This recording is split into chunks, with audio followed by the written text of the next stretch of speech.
Mike Paralek here to talk to you. The Trump and Elon feud. Talk about 4D chess. Talk about 4D chess. You know, it makes sense, though. I can totally see myself doing something like that.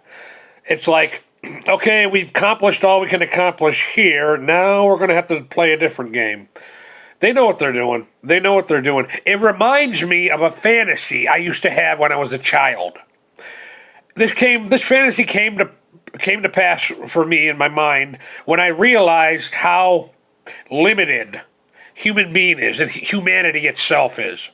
I used to have this fantasy as a child that that God or some benevolent power that be would send down to Earth a race of straight up evil beings, evil people, evil, straight up evil life, for the sole purpose of giving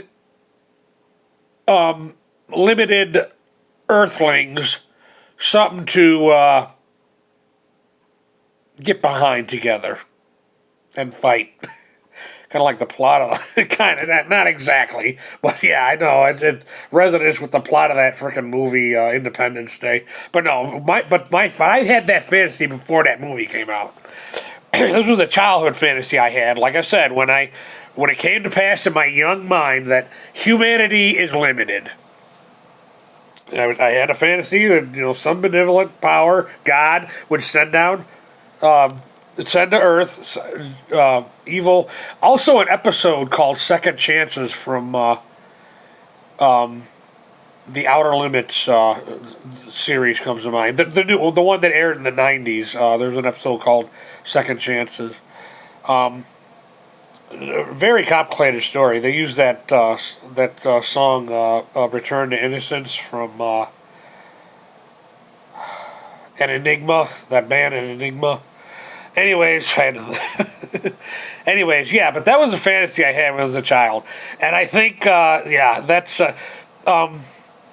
they know that it's not a good thing if the general populace are not talking about Trump and Elon.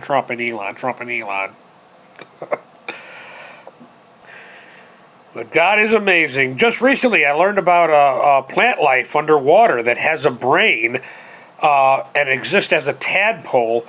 And has a brain for the purpose of swimming just long enough to embed itself in the ground and become a plant. God is amazing. Mike Paralek, thank you for your time.